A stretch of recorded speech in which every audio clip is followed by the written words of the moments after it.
Hello, everyone. I'm Rev Brad, and this is the Soccer Chaplains United podcast from the Touchline. Here during the month of July, I want to try something just a little bit different from how the pod usually goes. I've noticed podcast times are creeping up a little bit, and while we've had some great interviews and some great times thus far this year, I've been thinking, what if I only had 10 minutes or less to speak to someone? You know, like a halftime talk that a coach gives to the team. Maybe for me as a chaplain for the month of July, I just need to drop a truth bomb or some sort of nugget of gold or a reflection or something to consider and then get out quickly. You know, let the team sort it out after giving an observation or a slight tweak to the tactics.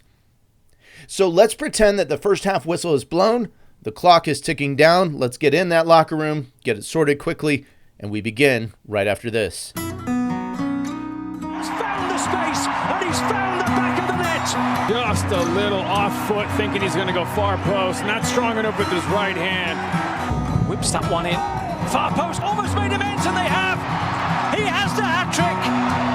The second in his career. The third of the night. The hat-trick hero. Talked about you're not going to be able to sustain that kind of pressure. To the corner. Goes towards the near post, and you're the angle, and what a goal! What a goal! A couple of weeks ago here in the U.S., it was the observance of Juneteenth, National Independence Day. Juneteenth is for us here in the U.S., is a new federal holiday. Its observance began just a few years ago in 2021.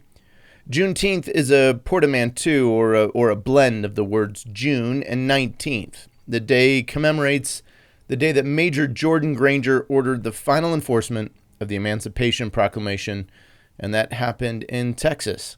Essentially, what had happened is the slaves in the Confederate States were declared free, but the final enforcement order came at this time on June 19th. And so that final enforcement order came 900 days after President Abraham Lincoln had initially declared that the slaves in the Confederate States were free.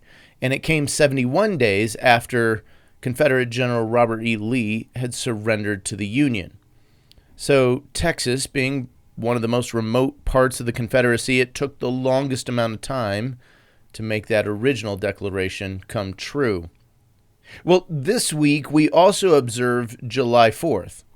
This day celebrates and observes the Declaration of Independence, which was a document ratified by the Second Continental Congress.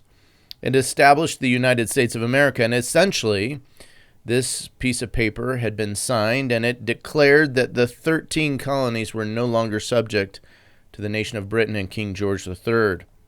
So for this week's pod, what I wanted to do is reflect on these two celebrations of freedom and independence, because I believe there are two important spiritual truths which are true of our own relationships and our journey of faith.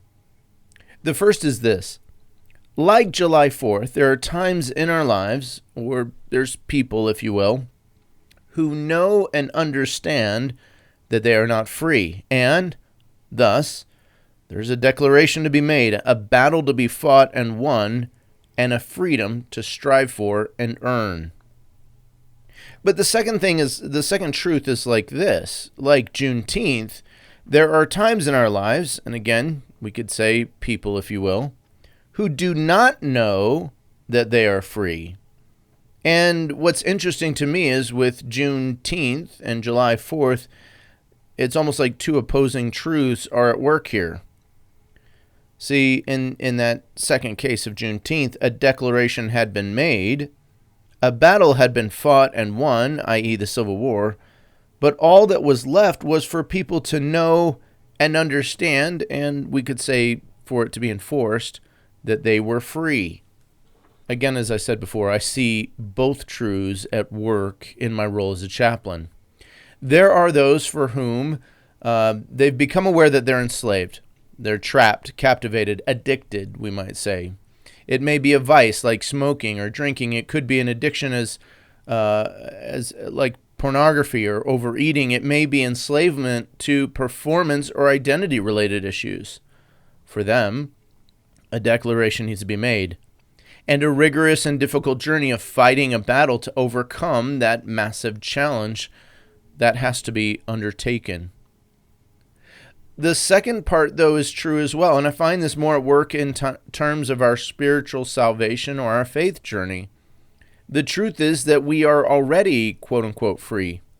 The battle has been won through Christ's sacrifice, his crucifixion, his death on a cross, his resurrection. This part of the battle is over and done, but for many, we just don't know that we are free. We don't realize that an emancipation proclamation has been proclaimed over us and that it applies to us.